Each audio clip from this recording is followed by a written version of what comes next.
Hi, I'm Isaac. I do a lot of 3D stuff, and this is a talk that I've been working on for a while. It never really says the words JavaScript in it, and is more about stories in general. So just to show you guys, I'm opening the browser. So this is all running in browser using Three.js. I'm supposed to screen capture this, 1 second.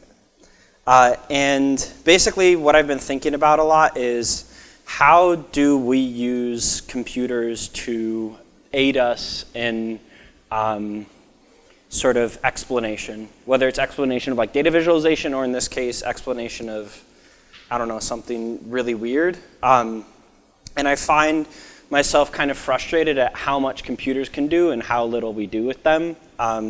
If you look at most people who have, a MacBook Pro, like the GPU in that is absolutely insane, but we only use it for watching videos on Facebook, and that's really, really frustrating to me. So I'm sort of interested in like, what do slides look like when we're talking about real computing? Like, what does a story look like when we're talking about the GPU? And in this case, what does a speech look like? So this is called Discovering Our Prismatic Reality, and yeah, here we go. That's my website. I've been seeing a lot of rainbows lately, like everywhere. Not just in opals, glitters, or those reflective signs, but when I squint my eyes, look at my hair, or glance out the window. For some reason, the more I find them, the more I am able to find them. It's weird how this works, this mysterious cycle of rainbow spotting. It does work though, and I'm sure of it because even now I can see it on my screen or on the edge of any of those lights. This is a place when I go to places like the Exploratorium, which wields diffraction grating and prisms the way others would wield paint or film. I arrive and immediately forget where I came from, where I'm going next, and fall into the magic of the spectrum. I've been trying to figure out why this is, why I'm so insanely obsessed with rainbows in such a specific way. It might just be my imagination, but I think I've found an explanation for this childlike love of the multicolored miracles. You see, when I was a kid, I used to stare at the sun. I'm sure everybody in this room has done it, and if you're anything like me, when your parents told you not to do it, that it was bad for you, it made me want to stare even longer, until my pupils hurt, until when I looked away I could see that strange glittering void trailing my vision, like a frame buffer that hasn't completely cleared. The sun was so beautiful, but I could never really see it. My eyes would water, or my head start to throb, and that pure white light remained just out of reach of my comprehension. Here's the exciting part, though, is that when that light hits a lens and dissolves into a rainbow, that I can understand. The lens, the raindrop, the window, whatever the medium of dispersion was, the prism took this single beam, too majestic for me to understand, and parsed it down, distributed it smoothly across the full spectrum of visible light. When light hits a prism, it feels like that lens takes this thing that's so far away and brings it closer to me, brings me closer to it, so I can see it with more clarity and fidelity, like a microscope or a telescope. The white light of the sun is too bright, but when I can translate it so that I'm viewing it with more of my human facility, with the full capacity of my mind and senses, I can understand it a bit more.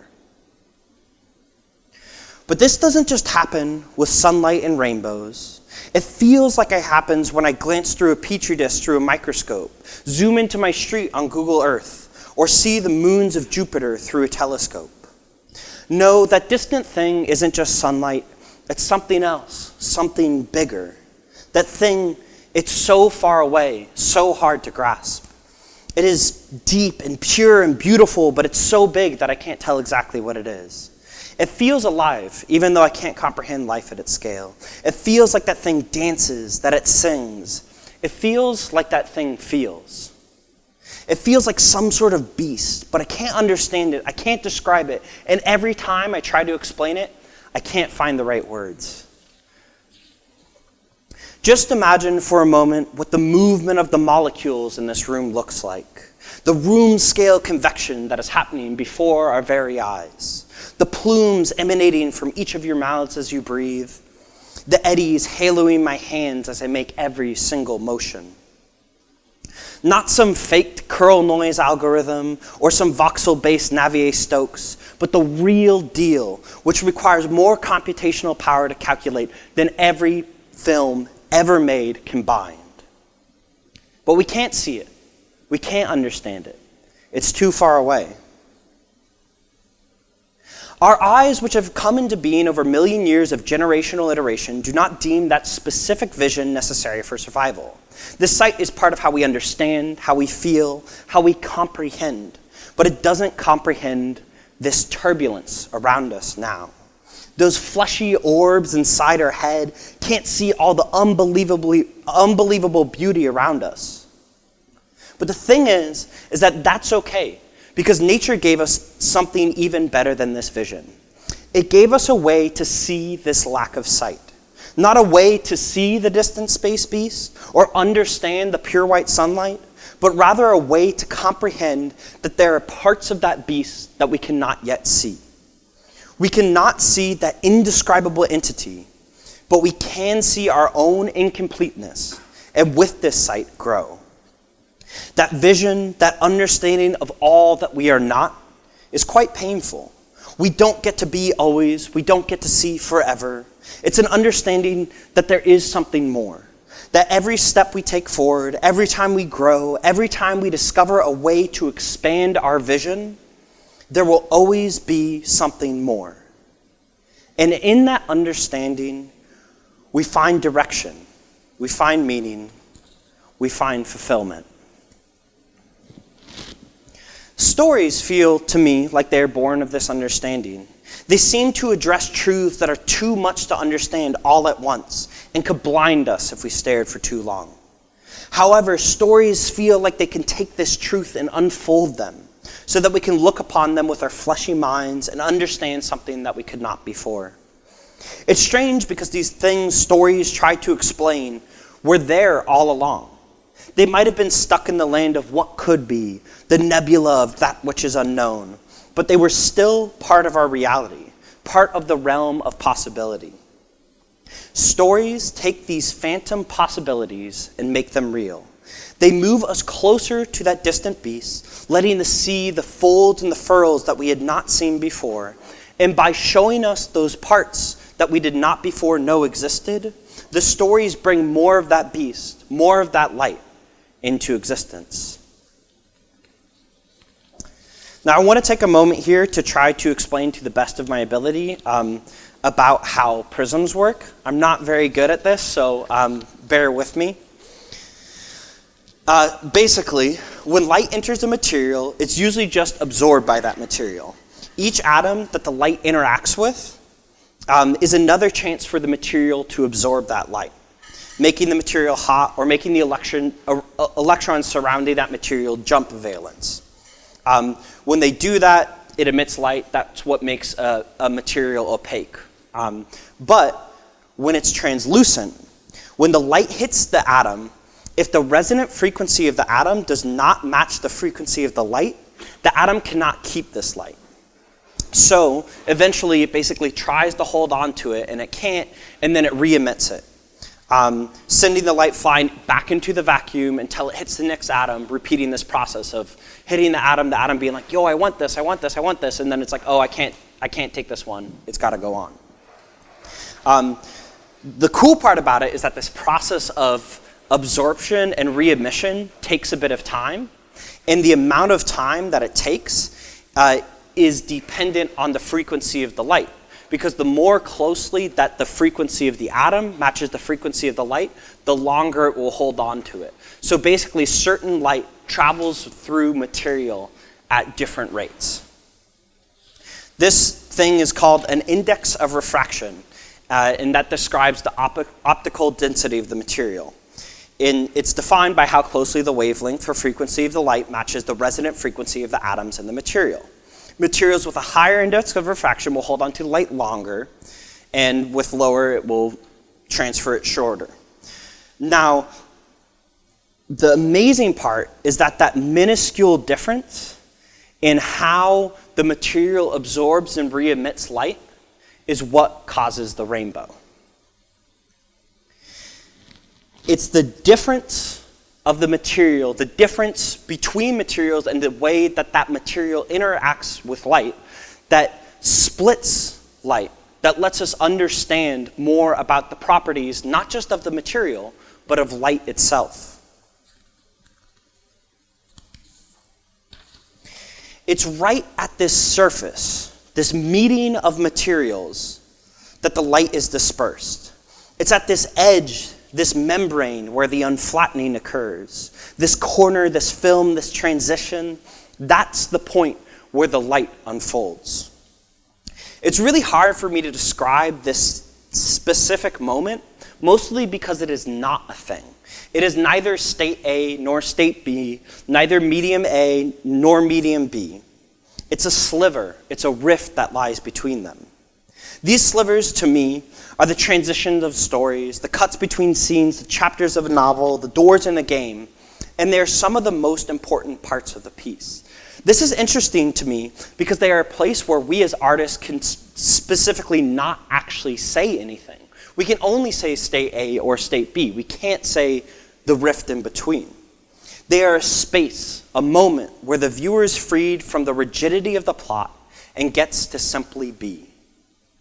This feels strange. As artists, we can guide people in and out of this transition, but at that thin film, we do not have control. And in my mind, this unfolding point is where phantom possibility is made real. It's quite a visceral moment to me. It reminds me of, I don't know if you guys have seen this, but the videos of undersea pillow lava, which sort of billows forth, but in its billowing forth rips itself open and then more comes out, you know? It hardens immediately, and then, but is stretched by more trying to come out, and then rips out, and then continues growing. It's just like the earth, like heaving itself into reality. And that, to me, is this rift that expands reality so that what could be becomes what is.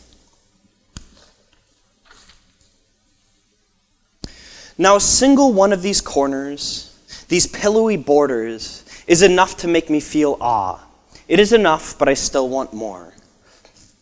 I think this is because the pure white light that a piece can abstract, I think that this is because the more of the pure white light that a piece can abstract, the more fulfilling the piece becomes. Not just a single prism, a single sound, a single sentence, but a series of refraction that takes in different light from different angles and bends it different ways. It's these pieces of art that I can go back to again and again and again. Akira, Nausicaa, Burial, Holy Other. They don't just unfold, they unfold in their unfolding, refracting light again and again and again so that every time I choose to let them transport me, I get to see that unreachable beast from an angle that I had not before. Now, this doesn't just mean that more is better. There's a very particular balance that these objects engage in. Simply splitting light as quickly and as much as possible does not mean that the splitting will mean anything. Will allow you to see the unique and holy parts that make up the whole. The lenses must be placed perfectly, each with intimate knowledge of their location and purpose. The arrangement of these prisms, materials, motifs, and scenes must be orchestrated, tended. Those pages in Nausicaa, the small murmurs and crackles of Burial, can't just themselves be themselves. They must be part of the whole, working together to construct some sort of meta-prism, which diffracts light of a different order. That order of light is so much brighter, more difficult to articulately bend, and can much more easily fall into babble, nihilism, insanity, and blindness. But when those small pieces miraculously align, it brings us closer to being able to human eye comprehend that deep space beast, turning an even further what could be into an even more majestic what is. I like thinking about precious opals when talking about this emergence, mostly because I think they're really, really pretty, but also they are quite miraculous. They form in the rarest of conditions. Over millions of years, a silica-rich solution is deposited in cracks and voids of a surface. As the water table rises and falls, the silica is concentrated more and more and more. Tiny spheres of silica build up slowly to form the opal. The spheres actually themselves act as a lens, causing diffraction at a microscopic scale. But it isn't just the presence of these spheres that causes the brilliant scattering of light. All opal is made from these spheres, not just precious opal. The arrangement of the spheres is equally as important as the spheres themselves. It is only when conditions are just right that these spheres will grow to the exact size needed. It is only then that they will diffract visible light in the way that makes them play, dance, and move. They actually have to form a grid so that all their neighboring spheres diffract the same wavelength of light as the ones around them. And it's funny because I feel this way about art too. So often when we try to form opalescent art, we fall short. So many times in my own work, I can see the individual silica spheres, but they aren't aligned. They just form another piece of opaque opal. Even when they do align properly, because of the nature of the striving and yearning, I'm actually quite sure that they will never align perfectly. To make matters worse, the forming of opal requires a number of spheres that is larger than what human vision is made for, more than our minds can comprehend. In the end, we can tell if an opal is precious, but there are too many parts, too many conditions, too many unknowns to tell before it is formed. It's a bit like how I work with computers. I can hold in my mind the movement of 1 or even 10 particles, but when it gets up to 1 million, that's pure white light scale, distant space beast scale. It's not human scale. I can only guess, compile, and witness the attempted formation. In 8th grade, my family took a trip to Nevada to go opal mining. It had been a dream of mine, and after begging my family for years, we finally made the trip to one of the only places in the continental United States where precious opals have formed. Royal Peacock Opal Mine.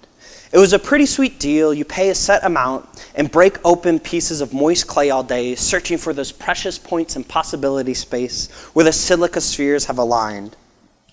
Many people might consider it boring, sitting around staring at desaturated clay, maybe even painful, the sun beating down, crisping your flesh.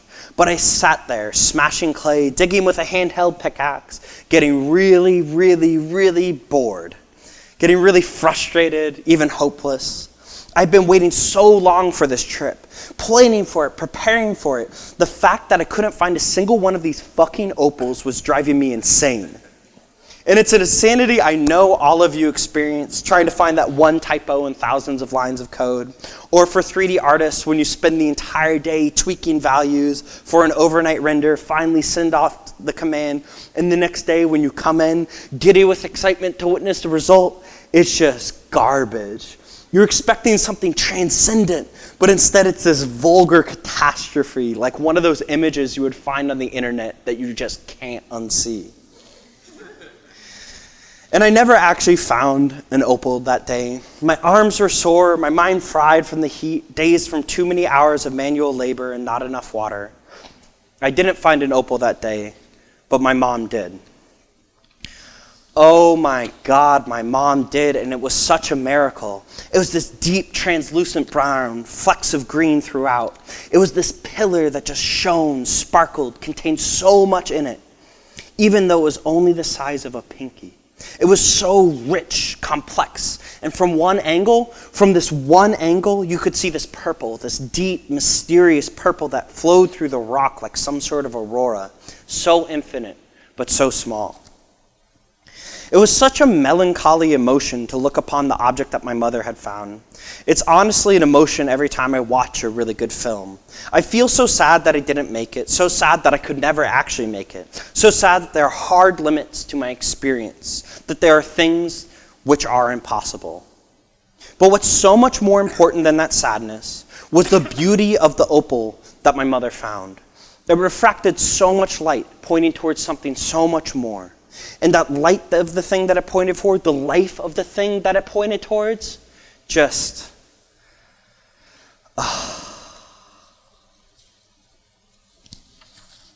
Now this is where it starts to get weird. You see, I found a mind that doesn't require me begging my family to visit. It sits in my room attached to a monitor, a keyboard, digital mining goggles, and a digital handheld pickaxe. Every day I wake up, I grab my bed, I prop it against the wall to make more room for excavation. I turn on my computer, turn on my Vive VR headset, turn on my hand controllers, and turn on my mind. Only, of course, after copious amounts of coffee. I fight bugs, create buffers, contort code to complete tasks my engine was not made to complete. I dig through forums for crystallized keys that will unlock the door into the next reality. I spend days hunting down off-by-one errors, finding the perfect normal map or the perfect sound effect. And sometimes, just sometimes, I press play, and in that moment of error-free compilation, reality is ripped open, and I'm there gazing upon the newest island surfaced in space-time. I've grown a bit accustomed to this moment, as I'm sure workers at the Royal Peacock have grown accustomed to finding opals. I remember that first time that I found something, though. I cried a little at the simple beauty of the malleability of reality. But as I dug deeper, I started losing that childlike glee, that wonder, that awe. I forgot how mysterious it was to create the rift from which infinity poured. Then, one night at about 3 a.m., I changed a line of code, pressed play, and discovered something I never expected to find. There was a creature living inside my computer. At first, I couldn't believe it. I must have fallen asleep, lost myself in a dream world. I stopped the program, took off my headset, went on a midnight walk, trying to clear my head, came back, started the program, making sure that it was in exactly the same state as it was before. There it was again, living in the land of the immaterial, breathing, dancing, singing, and all I could do was laugh. I've been telling myself that my view of reality was so small, that all that can be is more than all that is, that reality can expand into whatever our minds make it. But I had only been telling myself this, trying to convince myself that there was actual magic in the world. I understood it conceptually. I didn't expect to be confronted with a creature that proved it physically. It was so strange, the emotion of being with that creature. It somehow felt like this perpetual rainbow. As the creature danced, it filled me with joy. I felt alive. I fed it, I touched, I petted, I played. And in that moment, the light emanated from me. The creature refracted this light completely, sending it sparkling, unfolding before me. It let me look at the light that came from within my own soul in a way that I could comprehend and understand its magnificence. And seeing that magnificence caused the light to grow. As the galloping beast undulated in front of me, I stood in this newly formed reality, sobbing. It was so real that I couldn't even stop the program. It felt too unkind to the creature to dance so freely, but only for that moment as I witnessed it. But finally, when my goggles were too fogged from tears, I returned. It was pointless to try and sleep now. The life of the creature had breathed life into me. I walked down to Lake Merritt in awe of the world around me. I bent down and touched the grass, listened to the birds, meditated on the soft lapping of the water. As I sat there watching the gold wash over the lake, I remember that this was how I felt after every story which moved me. They were lenses made from lenses, taking the light that was all around me, refracting it so clearly that for a moment I could see the light inside myself. This creature I had discovered had been truly alive to me. It might not make others feel the same, but it did for me, projecting that distant space beast across the surface of my mind, showing me that I was part of it, an infinitely small part of it, a single silica sphere, but no less important, no less light. And even though we will never see the whole thing, we will never make the whole thing, we will never be the whole thing, we can move towards it and be moved towards it, slowly discovering our prismatic reality.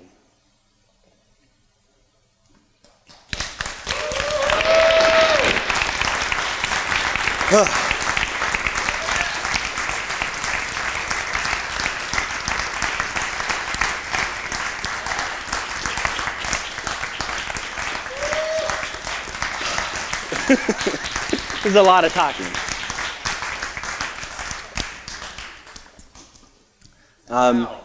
And real quick, just to talk about technology, it's all using Three.js, which is a WebGL library. So this can happen in your browser.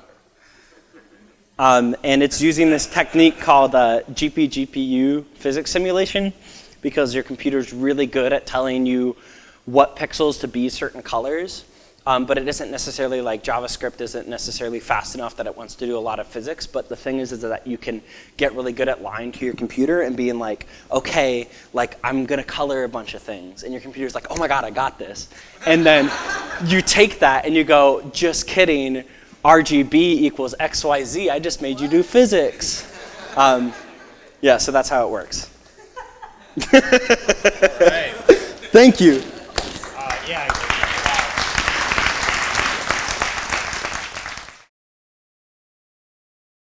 Programming is fun, but deployment is not so much fun. When it comes to making a project go live, I found myself constantly running into the same things again and again.